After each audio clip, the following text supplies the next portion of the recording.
हरि ओम। व्यासाय भवनाशाय श्रीशाय गुणराशये हृद्याय शुद्धविद्याय मध्वाय च नमो नमः। नारायणाय परिपूर्णगुणार्णवाय विश्वोदय स्थितिलयो नियतिप्रदाय ज्ञानप्रदाय विबुधा सुरसौख्यदुःख सत्कारणाय वितताय नमो नमस्ते। श्रीगुरुभ्यो नमः। हरि ओम।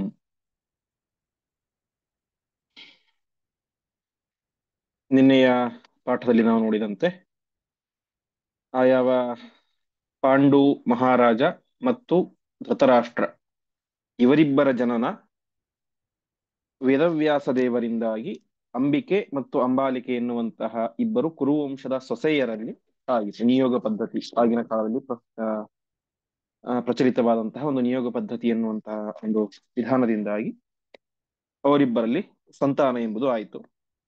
ಆದರೆ ಧೃತರಾಷ್ಟ್ರನಲ್ಲಿ ಅವನ ತಾಯಿಯಾದಂತಹ ಅಂಬಿಕೆ ಆ ನಿಯೋಗ ಪದ್ಧತಿಯ ಸಂದರ್ಭದಲ್ಲಿ ಕಣ್ಣು ಮುಚ್ಚಿದ್ದರಿಂದಾಗಿ ಕುರುಡು ಮಗ ಹುಟ್ಟಿದ. ಈ ಅಂಬಾಲಿಕೆ ಮೈ ಬೀಳಿಸಿಕೊಂಡಿದ್ದರಿಂದಾಗಿ ಪಾಂಡು ಅಂತ ಆ ಪಾಂಡು ವರ್ಣದ ಅರ್ಥಾತ್ ಬಿಳಿ ಬಣ್ಣದ ಮಗ ಹುಟ್ಟಿದ ಅಂತ ಇಷ್ಟು ವಿಚಾರವನ್ನು ನಾವು 134 ಶ್ಲೋಕಗಳ ಚಿಂತನೆಯನ್ನು ನಿನ್ನೆ ಮಾಡಿದ್ವಿ. ಇಂದಿನಿಂದಾಗಿ 135ನೇ ಶ್ಲೋಕ ಪ್ರಾರಂಭ ಆಗುತ್ತೆ. ತಸ್ಮೈ ತಥಾ ಬಲ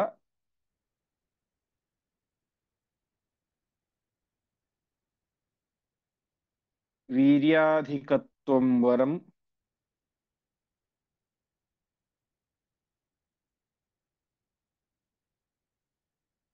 ಪ್ರಾದಾತ್ ಕೃಷ್ಣಃ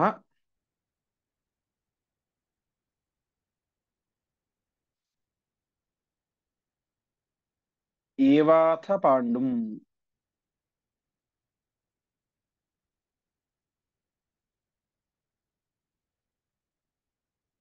ವಿಜ್ಞಾಯ ತಂ ಪ್ರಾಹ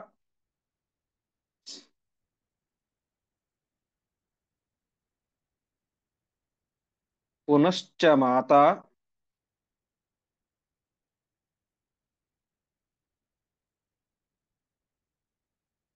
ನಿರ್ದೋಷಮನ್ಯಂ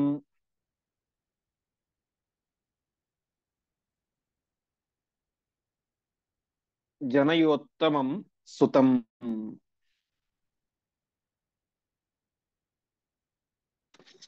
ಪದಚ್ಛೇದ.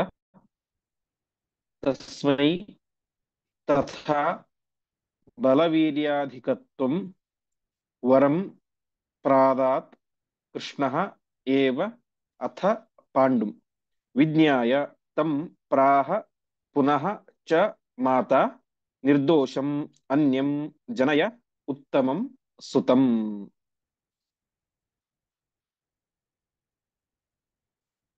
ಉತ್ತಮಂ ಸುತಂ. ಈ ರೀತಿಯಾಗಿ ಆಯಿತು, ಪಾಂಡುವಿನ ಜನನ ಆಯಿತು. ಪಾಂಡು ಹುಟ್ಟಿದಾಗ ವಿಶೇಷವಾಗಿ ಯಾವ ವೇದವ್ಯಾಸ ದೇವರು ತಸ್ಮೈ ಅಂದ್ರೆ ಅವನಿಗೆ, ಪಾಂಡುವಿಗೆ ಬಲವೀರ್ಯಾಧಿಕತ್ವಂ ವರಂ, ಇವನು ಬಲ ಮತ್ತು ವೀರ್ಯಗಳಲ್ಲಿ ಒಳ್ಳೆ ಪರಾಕ್ರಮಿಯಾಗಲಿ ಎಂಬುದಾಗಿ ಅವನಿಗೆ ವರವನ್ನ ಕೊಟ್ಟರು. ಒಳ್ಳೆ ಪರಾಕ್ರಮಶಾಲಿಯಾಗಲಿ ಎಂಬುದಾಗಿ ಅವನಿಗೆ ವರಂ ಪ್ರಾದಾತ್ ಕೃಷ್ಣ, ಕೃಷ್ಣ ಅಂತ ಹೇಳಿದ್ರೆ ವೇದವ್ಯಾಸ ದೇವರು ಆ ಪಾಂಡುವಿಗೆ ವರವನ್ನ ಕೊಟ್ಟರು. ಇಷ್ಟಾಯಿತು ಸತ್ಯವತಿ ದೇವಿಗೆ, ಅರ್ಥಾತ್ ವೇದವ್ಯಾಸ ದೇವರ ತಾಯಿಗೆ ಗೊತ್ತಾಯಿತು ಅಂಬಾಲಿಕೆಯಲ್ಲಿ ಹುಟ್ಟಿದಂತಹ ಮಗ ಅವನೇನಾಗಿದ್ದಾನೆ, ಪಾಂಡುವಾಗಿದ್ದಾನೆ, ಬಿಳಿ ವರ್ಣದವನಾಗಿದ್ದಾನೆ ಅಂತ ಗೊತ್ತಾಯಿತು.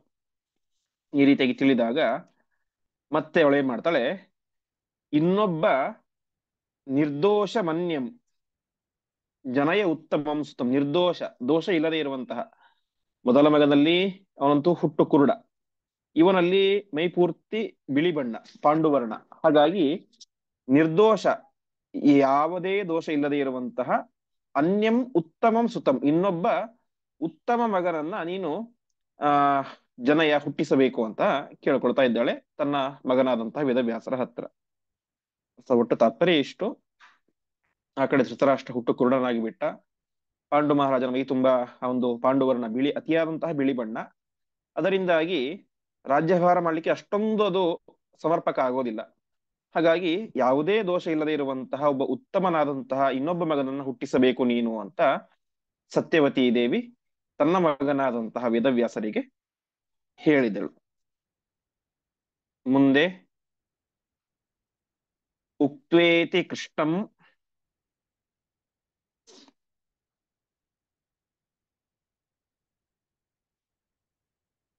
ಪುನರೇವ ಚ ಸ್ನುಷಾಂ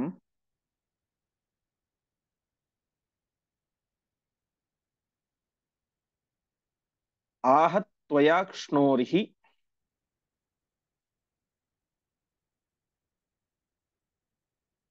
ನಿಮೀಲನಂ ಪುರಾ.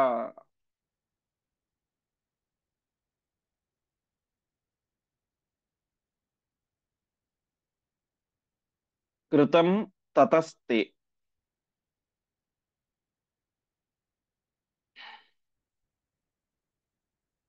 ಸುತ ಆಸ ಚಾಂಧಃ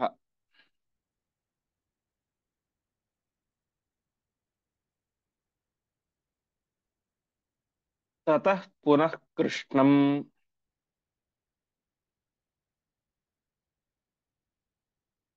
ಉಪಾಸ್ವ ಭಕ್ತಿತಃ.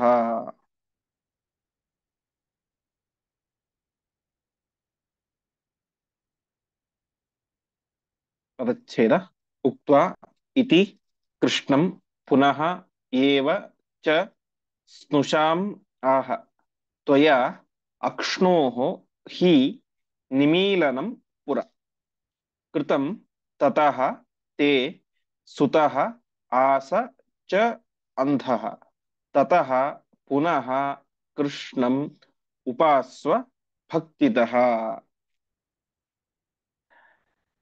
ಕೃಷ್ಣಂ ಇತಿ ಉಕ್ತ ವೇದವ್ಯಾಸ ದೇವರ ಹತ್ರ ಸತ್ಯವತಿ ಈ ರೀತಿಯಾಗಿ ಹೇಳಿದಳು.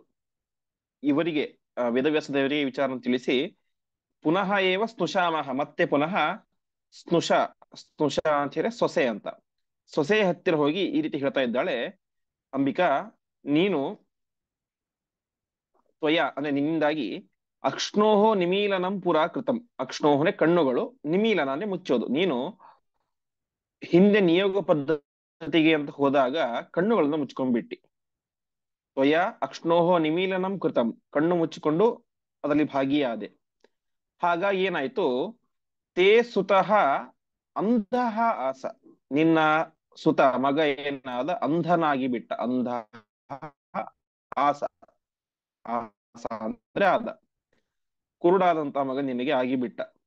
ಹಾಗಾಗಿ ನೀನೇ ಮಾಡು, ನನ್ನ ಭಕ್ತಿತಃ ಉಪಾಸ್ವ, ಭಕ್ತಿಯಿಂದಾಗಿ ಅವರನ್ನು ವಿಶೇಷವಾಗಿ ಭಜಿಸು, ಆರಾಧನೆ ಮಾಡು, ಅವರನ್ನು ಸ್ತೋತ್ರ ಮಾಡು. ಅದರಿಂದಾಗಿ ಇನ್ನೊಬ್ಬ ಒಳ್ಳೆ ಪರಾಕ್ರಮಿಯಾದಂತಹ ಜ್ಞಾನವಂತನಾದಂತಹ ಯಾವುದೇ ದೋಷ ಇಲ್ಲದೆ ಇರುವಂತಹ ಮಗ ಹುಡ್ತಾನೆ ಅಂತ ಆ ಅಂಬಿಕೆಗೆ ಸತ್ಯವತಿ ದೇವಿ ಕರೆದು ಒಳ್ಳೆ ಬುದ್ಧಿವಾದವನ್ನು ಈ ರೀತಿಯಾಗಿ ಮಾಡು, ಕಣ್ಣು ಯಾವ್ದು ಮುಚ್ಚಲಿಕ್ಕೆ ಹೋಗ್ಬೇಡ, ಭಯಗ್ರಸ್ತಳಾಗಬೇಡ, ಶ್ರದ್ಧೆಯಿಂದ ಭಕ್ತಿಯಿಂದ ಅವರನ್ನು ಉಪಾಸನೆ ಮಾಡು, ಒಳ್ಳೆ ನಿನಗೆ ಸದ್ಗುಣವಂತನಾದಂತಹ ಮಗ ಹುಡ್ತಾನೆ ಅಂತ ಸತ್ಯವತಿ ದೇವಿ ಮತ್ತೆ ಅವಳಿಗೆ ಹೇಳಿದರು.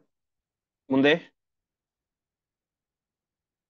ಇತೀರಿತಾಪ್ಯಸ್ಯ ಹಿ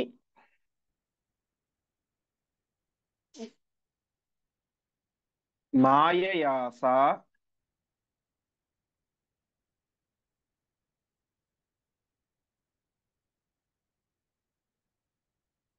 ಭೀತಾ ಭುಜಿಷ್ಯಾಂ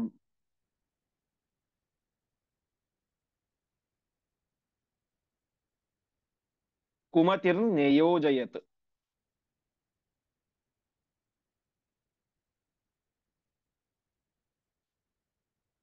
ಸಾತಂ ಪರಾನಂದ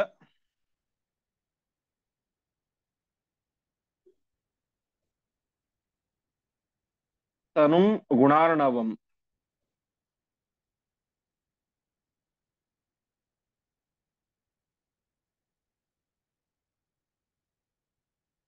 ಸಂಪ್ರಾಪ್ಯ ಭಕ್ತ್ಯಾ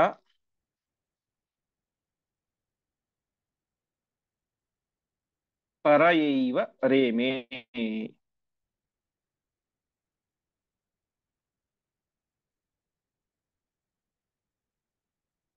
ಪದಚ್ಛೇದ ಇತಿ ಈರಿತ ಅಪಿ ಅಸ್ಯ ಹಿ ಮಾಯಯ ಸ ಭೀತ ಭುಜಿಷ್ಯಾಂ ಕುಮತಿಃ ನಿಯೋಜಯತ್. सा तं परानन्दतनुं गुणार्णवं ಸಂಪ್ರಾಪ್ಯ ಭಕ್ತ್ಯ ಪರಯ ಏವ ರೇಮೆ ಇತಿ ಈರಿತ ಅಪಿ. ಈ ರೀತಿಯಾಗಿ ಸತ್ಯವತಿ ದೇವಿ ಹೇಳಿದರೂ ಕೂಡ ಮಾಯೆಯ ಮಾಯಾಶಕ್ತಿಯಿಂದ, ಮಾಯಾಶಕ್ತಿ ಅಂತ ಹೇಳಿದ್ರೆ ಪರಮಾತ್ಮನ ಇಚ್ಛೆ, ವೇದವ್ಯಾಸ ದೇವರ ಇಚ್ಛೆ ಇಷ್ಟಿತ್ತು, ಅವಳಲ್ಲಿ ಕುರುಡು ಮಗ ಹುಟ್ಟಬೇಕಂತಾನೆ ಇಚ್ಛೆ ಇತ್ತು. ಹಾಗಾಗಿ ಆ ಪರಮಾತ್ಮನ ಇಚ್ಛೆಯಂತೆ ಸಾ ಭೀತ, ಅವಳು ಭೀತಳಾಗಿ ಬಿಟ್ಟಿದ್ದು, ಹೆದರಿ ಬಿಟ್ಟಿದ್ದಳು. ಆ ವೇದವ್ಯಾಸ ದೇವರ ಭಯಾನಕವಾದಂತಹ ರೂಪವನ್ನು ನೋಡಿ ಅವಳು ಹೆದರಿ ಬಿಟ್ಟಿದ್ದಳು. ಆ ನಿನ್ನೆ ಆ ಅದನ್ನು ನೋಡಿದೆ, ಮಹಾಭಾರತದ ಭಾಗ. ಅಲ್ಲಿ ಹೇಗಿದ್ರು ವೇದವ್ಯಾಸ ದೇವರು ಬಂದಿದ್ರು ಅಂತ ಅಲ್ಲಿ ಹೇಳ್ತಾರೆ, ವಿರೂಪೋ ಹಿ ಜಟೀ ಚಾಪಿ ದುರ್ವರ್ಣ ಪುರುಷ ಕೃಶಃ ಸುಗಂಧೇತರ ಗಂಧಶ್ಚ ಸರ್ವಥ ದುಷ್ಪ್ರದರ್ಶನ ಅಂತ ಪಾಠದ ನಿರಂಜನ ರಾವ್ ಅಂತಿದ್ದಾರೆ. ಅವ್ರು ಮತ್ತೆ ಪಾಠ ಮಾಡಿದ್ರು, ಅದು ಕಾಲ್ ಮಾಡಿದ್ರು. ಪಾಠ ಆದ್ಮೇಲೆ ಒಂದೇ ಡೌಟ್ ಕೇಳಿದ್ರು. ಅಲ್ಲಿ ಹೇಳಿದ್ರು ವೇದವ್ಯಾಸ ದೇವರಿಂದಾಗಿ ಮೈಯಿಂದಾಗಿ ದುರ್ಗಂಧ ವಾಸನೆ ಬರ್ತಾ ಇತ್ತು ಅಂತ ನಾನೆಲ್ಲ ಕೇಳಿದ್ದೆ, ಅದು ನಿಜಾನ ಅಂತ ಕೇಳಿದ್ರು. ನಾನು ಮಹಾಭಾರತದ ನೋಡಿದೆ, ಅಲ್ಲಿ ಅದೇ ರೀತಿ ಇದೆ. ವೇದವ್ಯಾಸ ದೇವರು ಯಾವ ರೀತಿಯಾಗಿ ಅಲ್ಲಿ ಬಂದಿದ್ರು ನಿಯೋಗ ಪದ್ಧತಿಗೆ ಅಂತ ಹೇಳಿದ್ರೆ, ವಿರೂಪ, ಅತ್ಯಂತ ವಿರೂಪ, ಕೆಟ್ಟ ರೂಪ, ಜಟಿ, ಜಟೆಯನ್ನು ಧಾರಣೆ ಮಾಡಿದ್ದಾರೆ, ದುರ್ವರ್ಣ, ಕೆಟ್ಟ ಮೈಬಣ್ಣ, ಕೃಶಃ, ಅತ್ಯಂತ ತೆಳ್ಳಗಿರುವಂತಹ ದೇಹ, ಸುಗಂಧೇತರ ಗಂಧಶ್ಚ, ಸುಗಂಧಕ್ಕಿಂತ ಇತರವಾದಂತಹ ಗಂಧ, ಅರ್ಥಾತ್ ದುರ್ಗಂಧ, ಮೈಯಿಂದ ಪೂರ್ತಿಯಾಗಿ ದುರ್ಗಂಧ ಬರ್ತಾ ಇದೆ. ಈ ರೀತಿಯಾದಂತಹ ವೇಷವನ್ನು ತೊಟ್ಟುಕೊಂಡು ವೇದವ್ಯಾಸ ದೇವರು ಬಂದಿದ್ರು. ಅರ್ಥಾತ್ ಆ ನಿಯೋಗ ಪದ್ಧತಿಯ ಸಂದರ್ಭದಲ್ಲಿ ಆ ಹೆಣ್ಣಿಗೆ ತಮ್ಮ ಮೇಲೆ ಕಿಂಚಿತ್ತು ಕಾಮ ಬರಬಾರದು. ಈ ರೀತಿಯಾಗಿ ಯಾರಿಗೆ ಕಾಮ ಬರುತ್ತೆ? ಹಾಗಾಗಿ ಈ ರೀತಿಯಾಗಿ ಬಂದಿದ್ರು. ಇಂತಹ ಭಯಾನಕವಾದಂತಹ ರೂಪವನ್ನು ನೋಡಿ ಮೊದಲೇ ಹೆದರಿಕೊಂಡು ಬಿಟ್ಟಿದ್ಲು ಅಂಬಿಕೆ. ಮತ್ತೆ ಇನ್ನೊಂದು ಸಲ ನಾನು ಅಲ್ಲಿಗೆ ಹೋಗ್ಲಿಕ್ಕೆ ಸಾಧ್ಯವೇ ಇಲ್ಲ ಅಂತ ತೀರ್ಮಾನ ಮಾಡಿಬಿಟ್ಟಿದ್ಲು. ಹಾಗಾಗಿ ಮಾಯಯಾಸ, ಒಂದು ಹೆದರಿಕೆ, ಇನ್ನೊಂದು ಕಾರಣ ವೇದವ್ಯಾಸ ದೇವರ ಇಚ್ಛೆ. ಅದರಿಂದಾಗಿ ಅವಳೇನ್ ಮಾಡಿದಳು, ಕುಮತಿಹಿ, ಕೆಟ್ಟ ಬುದ್ಧಿಯಿಂದಾಗಿ ಭುಜಿಷ್ಯಾಂ ನಿಯೋದಯತ್. ಭುಜಿಷ್ಯ ಅಂತ ಹೇಳಿದ್ರೆ ಸೇವಕಿ, ದಾಸಿ ಸ್ತ್ರೀ. ಅಂತಃಪುರದ ರಾಣಿಯರಿಗೆಲ್ಲ ಅನೇಕ ಜನ ದಾಸಿಯರಿರ್ತಾರೆ. ಹಾಗೆ ಒಬ್ಬಳು ದಾಸಿಯನ್ನು ಕಳಿಸಿಕೊಡ್ತಾಳೆ. ಮಹಾಭಾರತದಲ್ಲಿ ಹೇಳುವಂತೆ ಆ ದಾಸಿ ಸ್ತ್ರೀಗೇನೆ ಒಳ್ಳೆ ಚೆನ್ನಾಗಿ ಅಲಂಕಾರ ಎಲ್ಲವನ್ನು ಕೂಡ ಮಾಡಿ ತಾನೇನ್ ಮಾಡ್ತಾಳೆ, ಅವಳನ್ನ ನೀನು ನಿಯೋಗ ಪದ್ಧತಿಗೆ ಹೋಗು ವೇದವ್ಯಾಸ ದೇವರ ಹತ್ರ ಅಂತ ಕಳಿಸಿದಳು. ಆ ದಾಸಿಯು ಕೂಡ ಅವಳು ವಾಸ್ತವಿಕವಾಗಿ ಒಳ್ಳೆ ಹೆಣ್ಣಾಗಿದ್ದಳು, ಅರ್ಥಾತ್ ಒಳ್ಳೆ ಜ್ಞಾನಿಯಾಗಿದ್ದಳು.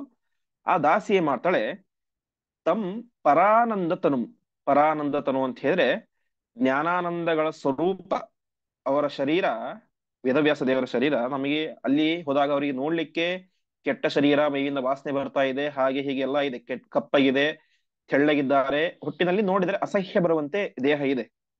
ಆದರೆ ನಿಜವಾಗಿಯೂ ವೇದವ್ಯಾಸ ದೇವರ ಶರೀರ ಹೇಗಿದೆ, ಪರಾನಂದತನು, ಶ್ರೇಷ್ಠವಾದಂತಹ ಆನಂದ ಶರೀರವುಳ್ಳಂಥವರು ವೇದವ್ಯಾಸ ದೇವರು. ಗುಣಾರ್ಣವರು, ಅರ್ಥಾತ್ ಗುಣ ಸಮುದ್ರರು. ಅಂತಹ ಸರ್ವೋತ್ತಮರಾದಂತಹ ವೇದವ್ಯಾಸ ದೇವರ ಹತ್ತಿರ ಸಂಪ್ರಾಪ್ಯ ಹೋದಂತಹ ಆ ದಾಸಿ ಪರಯಾ ಭಕ್ತ್ಯ, ಸುಮ್ಮನೆ ಯಾವುದು ಸಾಮಾನ್ಯ ಭಕ್ತಿ ಅಲ್ಲ, ಶ್ರೇಷ್ಠವಾದಂತಹ ಅತ್ಯಂತ ಉನ್ನತ ಮಟ್ಟದ ಭಕ್ತಿಯಿಂದಾಗಿ ಅವರೊಟ್ಟಿಗೆ ರೇಮೆ, ಆನಂದ ಪಟ್ಟಳು, ಆ ನಿಯೋಗ ಪದ್ಧತಿ ನಡೆಸಿದಳು.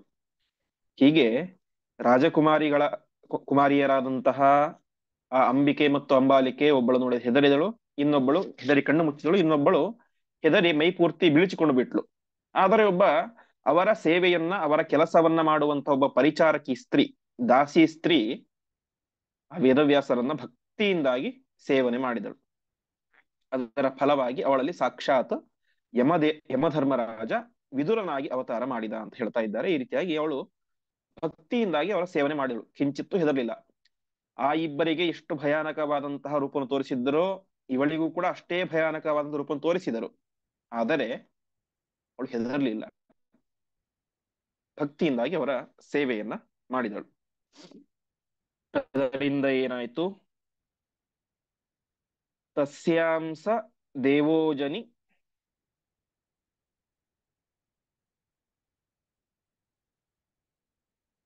ಧರ್ಮರಾಜ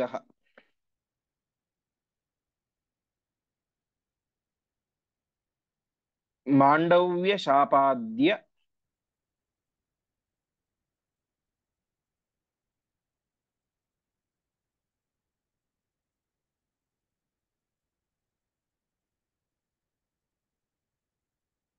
उवाह शूद्रताम्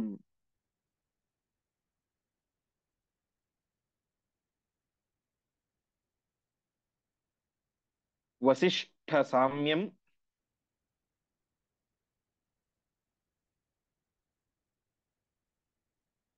समभीप्समानम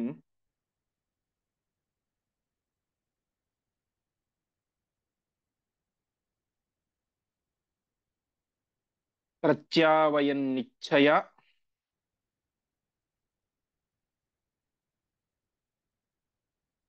शापमाप।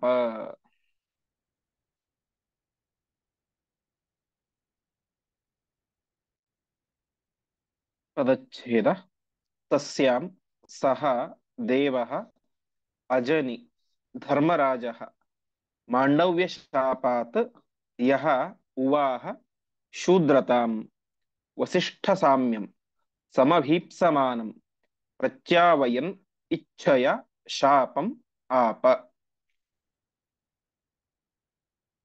ಆ ದಾಸಿ ಸ್ತ್ರೀಯಲ್ಲಿ ಒಬ್ಬ ಒಳ್ಳೆಯ ಮಗ ಹುಟ್ಟಿದ. ಯಾರು ಹುಟ್ಟಿದ್ದು? ಸಾಕ್ಷಾತ್ ಧರ್ಮರಾಜ, ಯಮಧರ್ಮರಾಜನೇನೆ.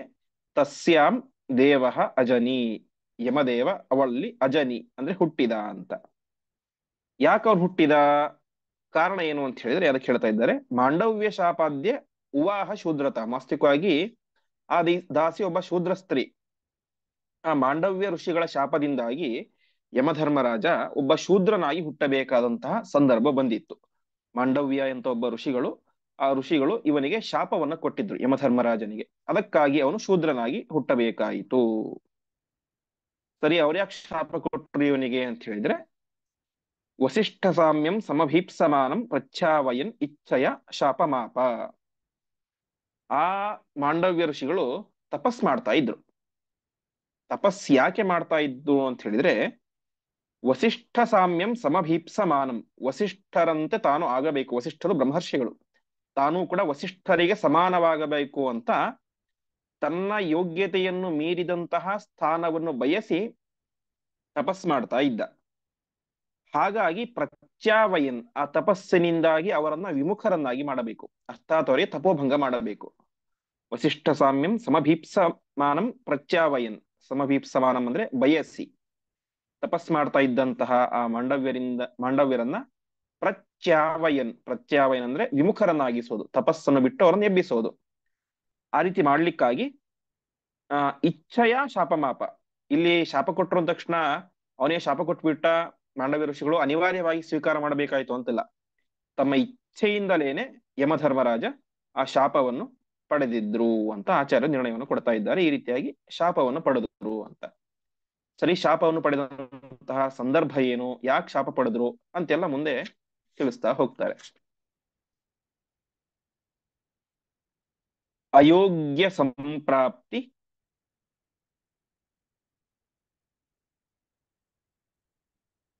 ಕೃತ ಪ್ರಯತ್ನ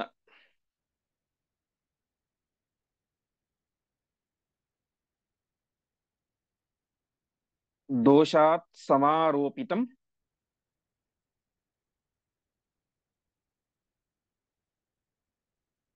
ಏವ ಶೂಲೆ.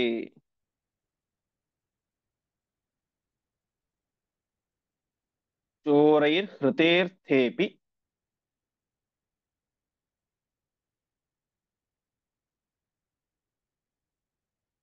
ತು ಚೋರಬುದ್ಧ್ಯ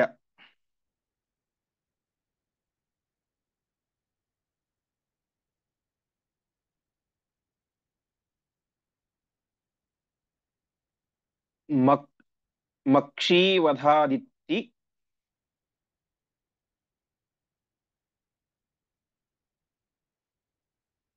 ಅವದತ್ ಯಮಸ್ತಂ.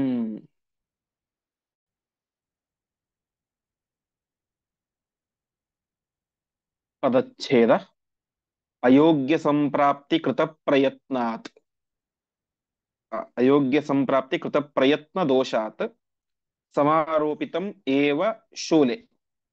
ಚೋರೈಃ ಹೃತೆ ಅರ್ಥೇ ಅಪಿ ತು ಚೋರಬುದ್ಧ್ಯ ಮಕ್ಷೀವಧಾತ್ ಇತಿ ಅವದತ್ ಯಮಃ ತಂ. ಅವನಿಗೆ ಯಾಕೆ ಆ ಶಾಪ ಬಂತು ಅಂತ ಅದರ ಹಿನ್ನೆಲೆ ಕಥೆಯನ್ನು ಹೇಳ್ತಾ ಇದ್ದಾರೆ. ಯಮಧರ್ಮರಾಜರಿಗೆ ಮಾಂಡವ್ಯರು ಯಾಕೆ ಶಾಪ ಕೊಟ್ಟರು ಅಂತ ಹೇಳ್ತಾ ಇದ್ದಾರೆ. ಅಯೋಗ್ಯ ಸಂಪ್ರಾಪ್ತಿ ಕೃತ ಪ್ರಯತ್ನ ದೋಷಾತ್.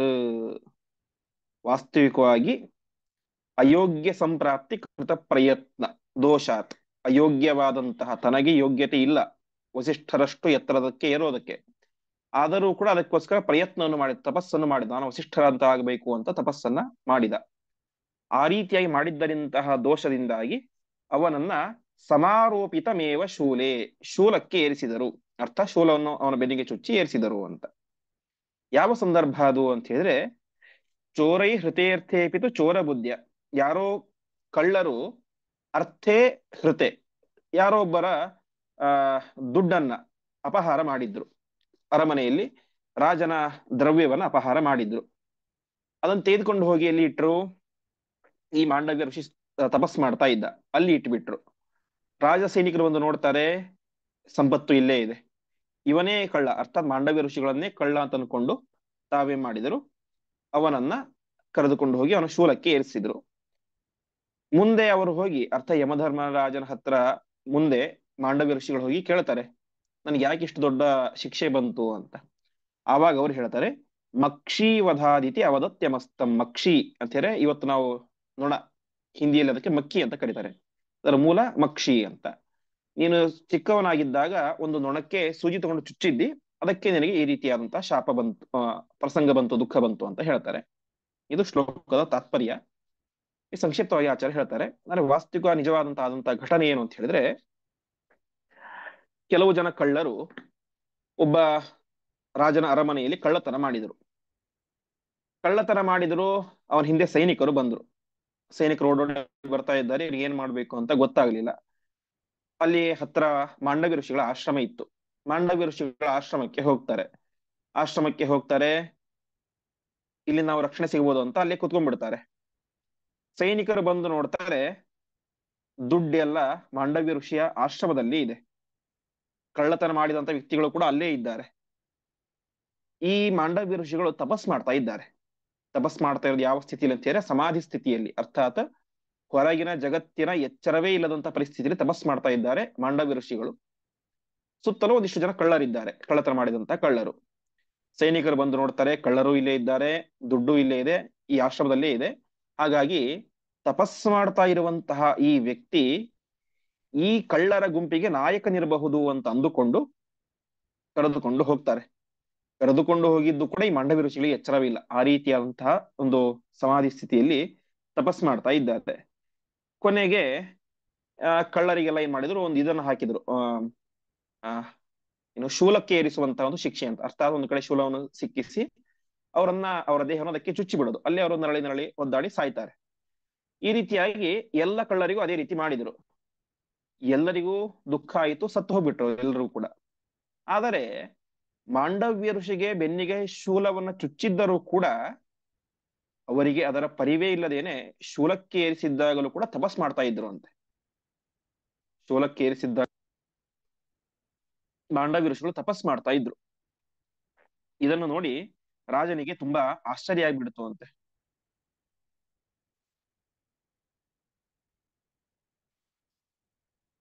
ಇದನ್ನು ನೋಡಿ ರಾಜನಿಗೆ ತುಂಬಾ ಆಶ್ಚರ್ಯ ಆಗ್ಬಿಡ್ತು. ಇವ್ರು ಯಾರೋ ಸಾಮಾನ್ಯ ವ್ಯಕ್ತಿಗಳಲ್ಲ ಅಂತ ಅವನಿಗೆ ಗೊತ್ತಾಯಿತು. ಇದ್ಯಾರೋ ದೊಡ್ಡ ಜ್ಞಾನಿಗಳಿರ್ಬೇಕು ಅಂತ ತಾನು ಅವರನ್ನ ತಾನೇ ಮಾಡಿದ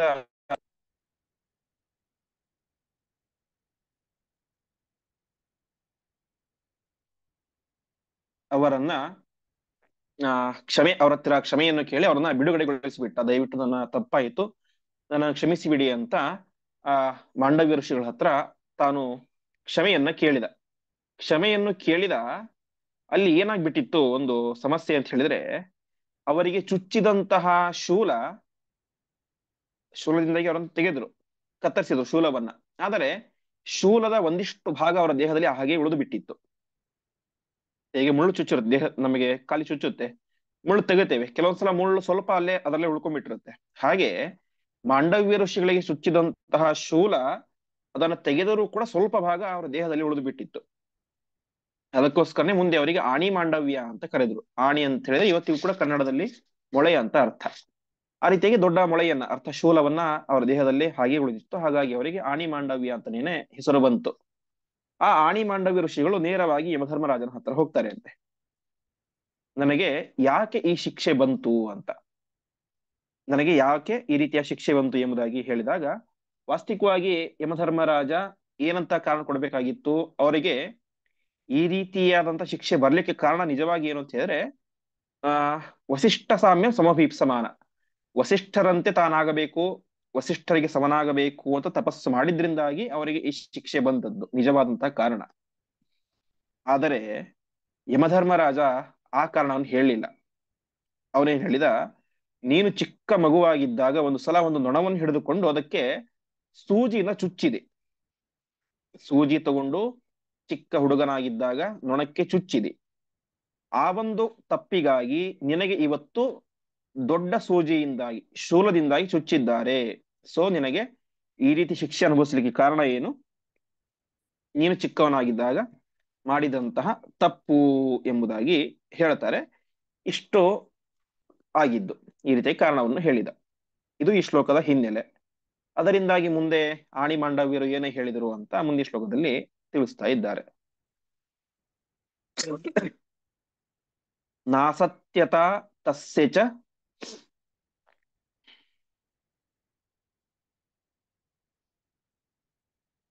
ತತ್ರ ಹೇತುತಃ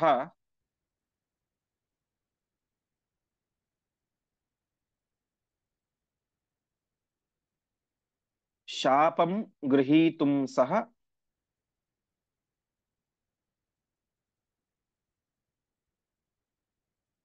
ತಥೈವ ಚೋಕ್ತ್ವಾ.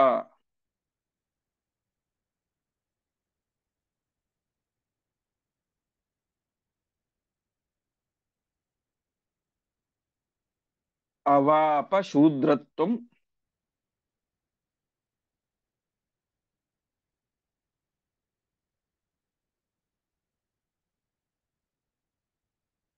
ಅಥಾಸ್ಯ ನಾಮ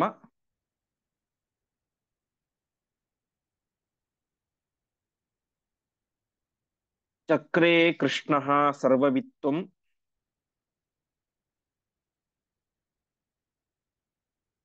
ತಥಾದಾತ್.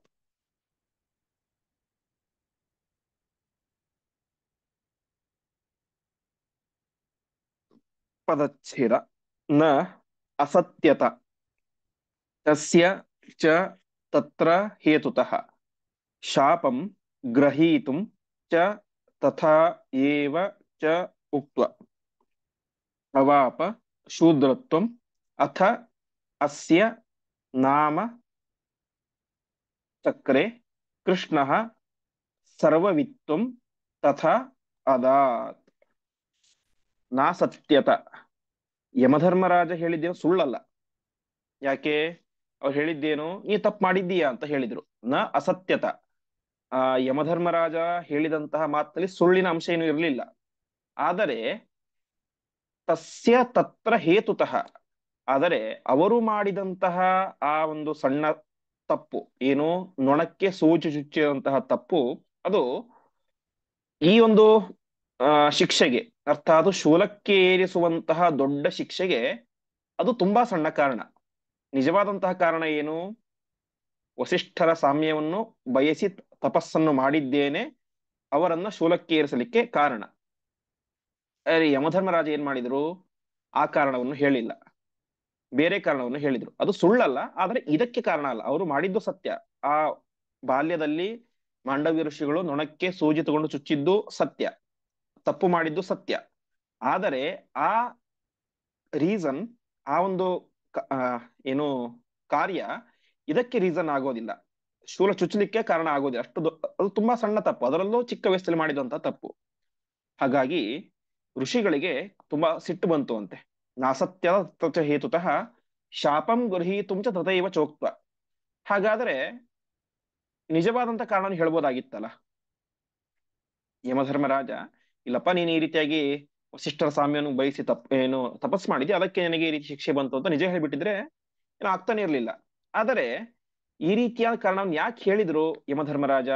ನೀನು ನೊಣಕ್ಕೆ ಸೂಜಿ ಚುಚ್ಚಿದ್ದಕ್ಕೆ ಈ ರೀತಿಯಾದಂತಹ ನಿನಗೆ ಶಿಕ್ಷೆ ಬಂತು ಅಂತ ಯಾಕೆ ಕಾರಣವನ್ನು ಹೇಳಿದ್ರು ಅಂತ ಹೇಳಿದ್ರೆ, ಶಾಪಂ ಗೃಹೀತುಂ ಚ ತಥೈವ ಚೋಕ್ತ್ವಾ, ಯಮಧರ್ಮರಾಜ ಮಾಂಡವ್ಯ ಋಷಿಗಳಿಂದಾಗಿ ಶಾಪ ಪಡೆಯಲಿಕ್ಕೋಸ್ಕರವೇನೇ ಈ ಕಾರಣವನ್ನು ಹೇಳಿದ್ದು.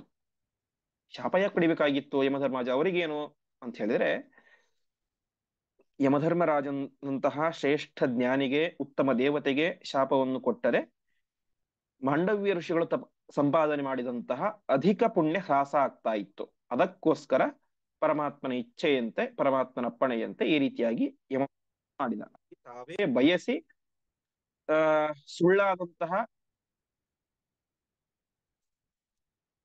ಸುಳ್ಳಾದಂತಹ ಕಾರಣವನ್ನು ಹೇಳಿ ಅವರು ಈ ರೀತಿಯಾಗಿ ಮಾಡಿಕೊಂಡ್ರು ಅಂತ. ಸುಳ್ಳಾದ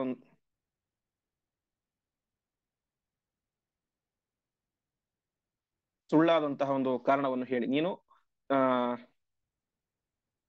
ಸೂಜಿ ತಗೊಂಡು ಚುಚ್ಚಿದ, ಅದಕ್ಕೆ ನಿನಗೆ ಈ ರೀತಿ ಆಗಿದೆ ಅಂತ ಹೇಳಿ ಅದಕ್ಕೆ ಕಾರಣವನ್ನು ಹೇಳಿ ಅವರು ಶಾಪವನ್ನು ಪಡೆದುಕೊಂಡ್ರು.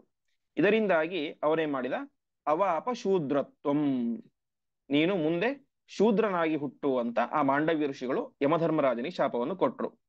ಅದರಿಂದ ಏನಾಯ್ತು, ಆ ಮಾಂಡವ್ಯ ಋಷಿಗಳು ಸಂಪಾದನೆ ಮಾಡಿದಂತಹ ಅಧಿಕ ಪುಣ್ಯ, ಹೆಚ್ಚಿನ ಪುಣ್ಯ ಎಲ್ಲವೂ ಕೂಡ ಕರಗಿ ಹೋಯಿತು. ಹಾಗಾಗಿ ಅವಾಪ ಶೂದ್ರತ್ವಂ, ಆ ಯಮಧರ್ಮರಾಜನೇನೆ ಶೂದ್ರನಾಗಿ ಹುಟ್ಟಿದರು. ಅಥ ಅಸ್ಯ ನಾಮಚಕ್ರೆ, ಇಂತಹ ಆ ದಾಸಿಯ ಪುತ್ರನಿಗೆ ವೇದವ್ಯಾಸ ದೇವರು ನಾಮಚಕ್ರೆ, ನಾಮಕರಣವನ್ನು ಮಾಡಿದರು. ಅಷ್ಟು ಮಾತ್ರ ಅಲ್ಲ, ಸರ್ವವಿತ್ವಂ ತಥಾ ಅದಾತ, ಅವನಿಗೆ ಒಳ್ಳೆ ಜ್ಞಾನವನ್ನು, ಸರ್ವಜ್ಞತ್ವವನ್ನ ಅವನಿಗೆ ಕೊಟ್ಟರು ಅಂತ ತಿಳಿಸ್ತಾ ಇದ್ದಾರೆ. ಅವನಿಗೆ ನಾಮಕರಣ ಏನು ಮಾಡಿದರು ಆ ಎಲ್ಲ ವಿಚಾರಗಳನ್ನು ಕೂಡ ಮುಂದಿನ ಶ್ಲೋಕದಲ್ಲಿ ತಿಳಿಸ್ತಾ ಹೋಗ್ತಾರೆ. ಒಟ್ಟಿನಲ್ಲಿ ವೇದವ್ಯಾಸರಿಂದಾಗಿ ನಿಯೋಗ ಪದ್ಧತಿಯಲ್ಲಿ ಅಂಬಿಕೆಯಲ್ಲಿ ಕುರುಡನಾದಂತಹ ಧೃತರಾಷ್ಟ್ರ, ಅಂಬಾಲಿಕೆಯಲ್ಲಿ ಪಾಂಡುವರ್ಣದ ಪಾಂಡು ಮಹಾರಾಜ ಹುಟ್ಟಿದ, ದಾಸಿ ಸ್ತ್ರೀಯಲ್ಲಿ ಮಹಾಜ್ಞಾನಿಯಾದಂತಹ ವಿದುರ ಹುಟ್ಟಿದ. ಈ ರೀತಿಯಾಗಿ 3 ಸಂತಾನವನ್ನ ನಿಯೋಗ ಪದ್ಧತಿಯಿಂದಾಗಿ ವೇದವ್ಯಾಸ ದೇವರು ಅನುಗ್ರಹ ಮಾಡ್ತಾ ಇದ್ದಾರೆ. ಮತ್ತೆ ಮುಂದೆ ಏನೇನು ಪ್ರಸಂಗ ನಡೆಯಿತು ಅಂತ ವಿಚಾರಗಳನ್ನ ನಾಳೆ ಪಾಠದಲ್ಲಿ ನೋಡೋಣ ಎಂಬುದಾಗಿ ಹೇಳ್ತಾ ಇಂದಿನ ಪಾಠವನ್ನ ಶ್ರೀಕೃಷ್ಣ ಅರ್ಪಣಮಸ್ತು. ನಮಸ್ಕಾರ ಗುರುಗಳೇ.